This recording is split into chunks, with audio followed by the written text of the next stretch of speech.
Ibrahim Traore didn't just respond, he exposed everything. For months he watched, silently, while foreign generals sat in air-conditioned Senate halls, casually tossing around accusations from thousands of miles away. He watched his name get dragged into hearings.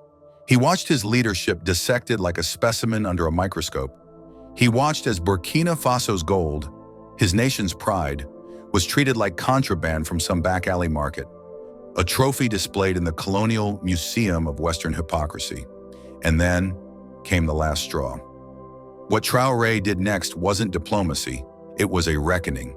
Because when you push a man who's fighting for his people, you don't get silence. You get truth with fire.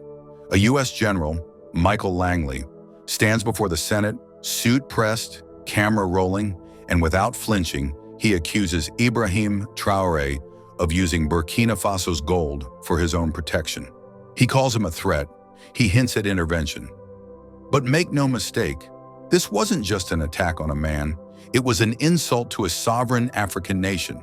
And the irony? Langley didn't say this while waving the American flag. He said it while wearing a black face. The same black face Traore has called out. The face that, for centuries, has been used to disarm and divide African nations on behalf of white empires. Traore didn't just hear an accusation. He heard history repeating itself, wrapped in new uniforms but pushing the same old colonial playbook. And this time, he refused to stay silent. This isn't just politics. This is the battle for Africa's soul. The silence shattered. In a national address that was raw, unfiltered, and burning with the weight of centuries of betrayal, Captain Ibrahim Traore didn't bite his tongue. He went straight for the jugular. He called General Langley what few dare to, a liar. He accused the United States of orchestrating a campaign to destabilize Burkina Faso, not for democracy, not for human rights, but for gold, Burkina Faso's gold. And then came the line that left no room for misinterpretation, the kind of truth that echoes across borders. Being black does not give you a license to betray Africa. That line wasn't just aimed at Langley. It was aimed at every puppet, every proxy, every so-called ally wearing black skin while marching to a white empire's drumbeat. So now the world is asking, why is America so obsessed with Burkina Faso's gold? What threat does a small, landlocked nation pose to the most powerful military in the world? And what exactly did Ibrahim Traore say that's got Western capitals on edge? In this video, let's find out. Captain Ibrahim Traore didn't come to play politics. No vague speeches, no polished diplomatic dance. He looked straight into the camera, calm but fierce, and fired the first shot. He said something about the gold we use for protection. First of all, let's be clear. It's Burkina's gold, not his, not anyone else's, ours. So how is it his business? It's not, at all. That moment wasn't just a statement, it was a warning. That sentence wasn't tailored for Western applause or diplomatic headlines. It was raw, unfiltered, and it hit like a thunderclap. Captain Traore wasn't just talking about gold. He was dismantling the old colonial script. The idea that African wealth still needs foreign permission slips. This wasn't about bullion. It was about ownership, dignity, sovereignty. And just when the room thought it had heard it all, Traore calmly dropped the bombshell that silenced the noise. Burkina never had a gold reserve until we arrived, he said. It's us who started reserving gold in the treasury of Burkina Faso. Before that, not a single gram. In that moment, the illusion collapsed, and so did General Langley's entire narrative. That declaration didn't just defend Burkina Faso.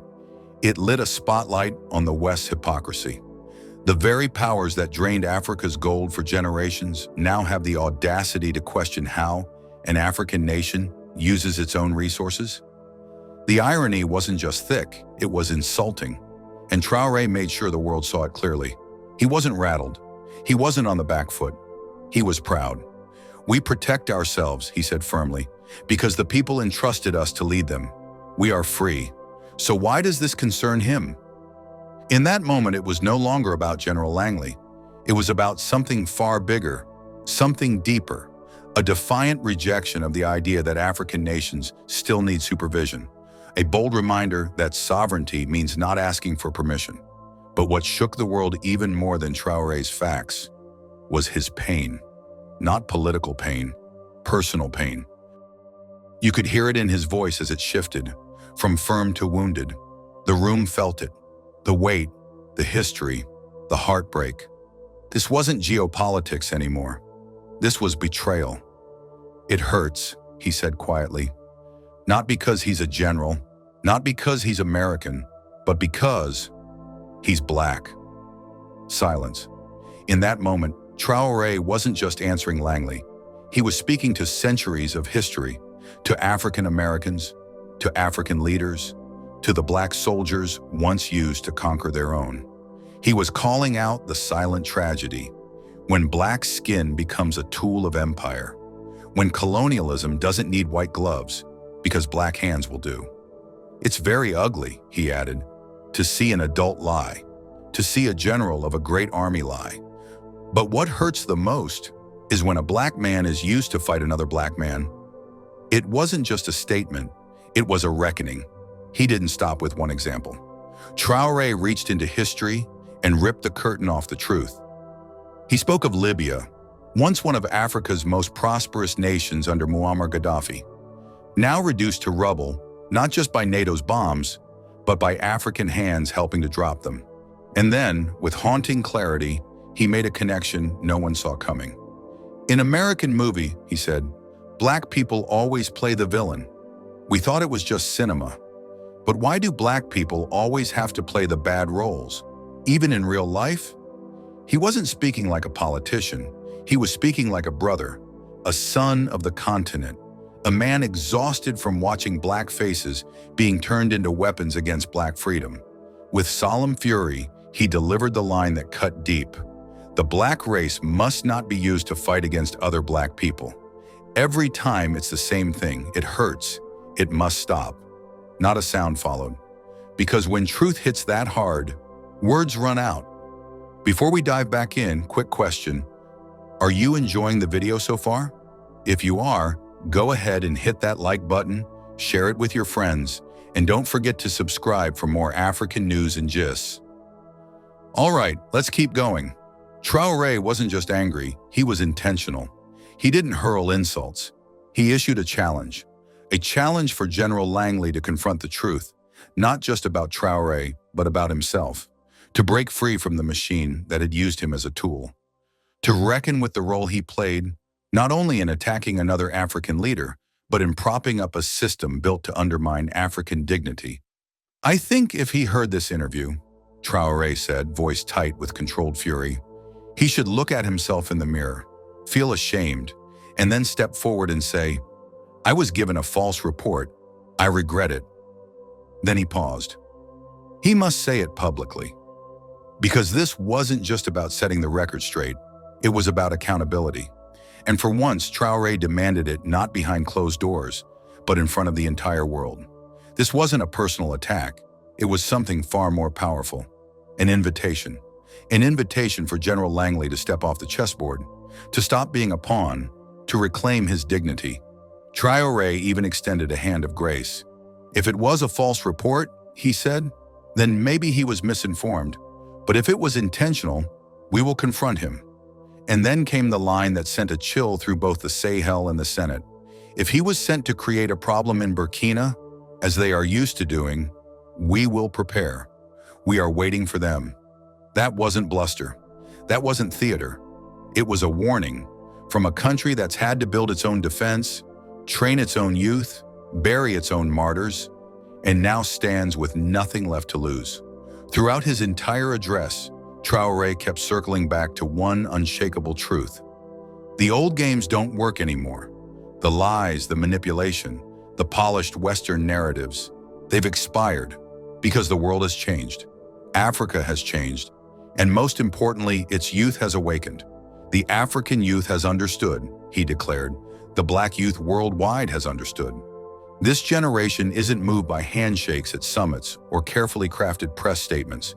They've seen behind the curtain. They know that when African leaders stand tall, they're labeled threats. But when they bow down, they're called partners. Traore isn't confused. He's not neutral.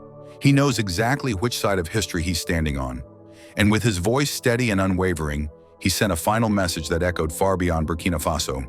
We will not kneel. Traore didn't mince words. Burkina Faso is done playing by the old rules. No more secret regrets. No more quiet backpedals whispered behind closed doors.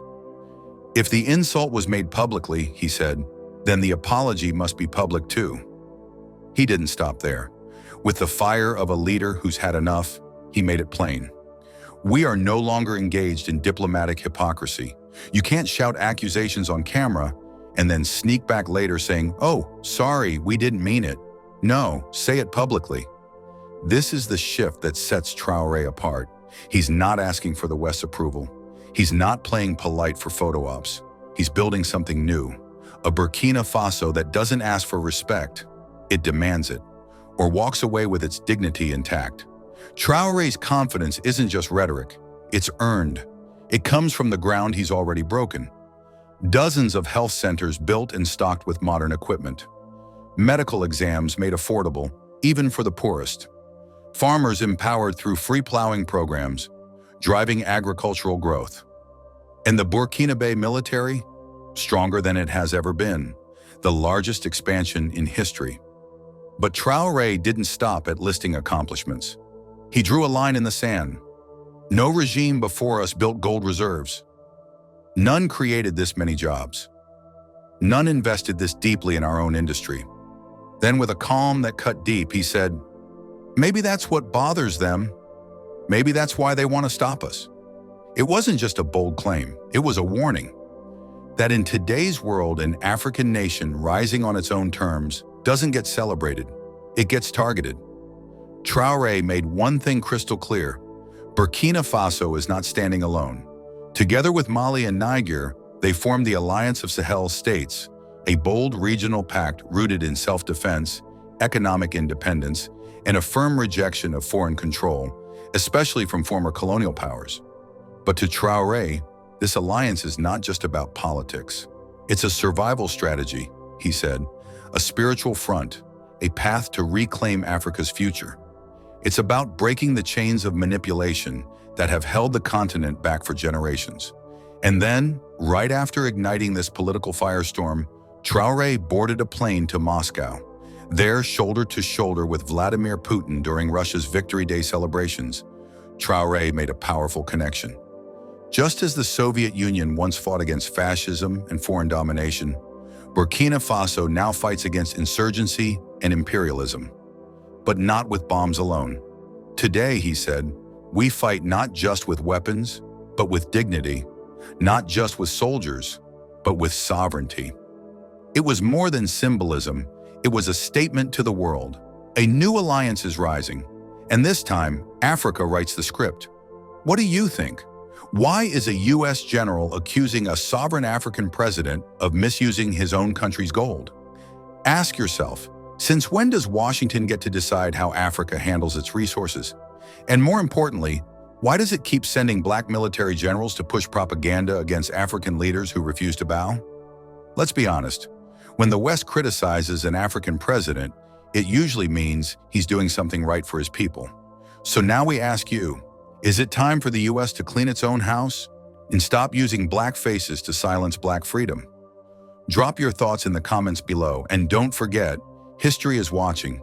And if you want more videos like this, stories about African leaders who are breaking the mold and pushing the continent forward, hit that subscribe button and tap the bell icon so you don't miss a thing.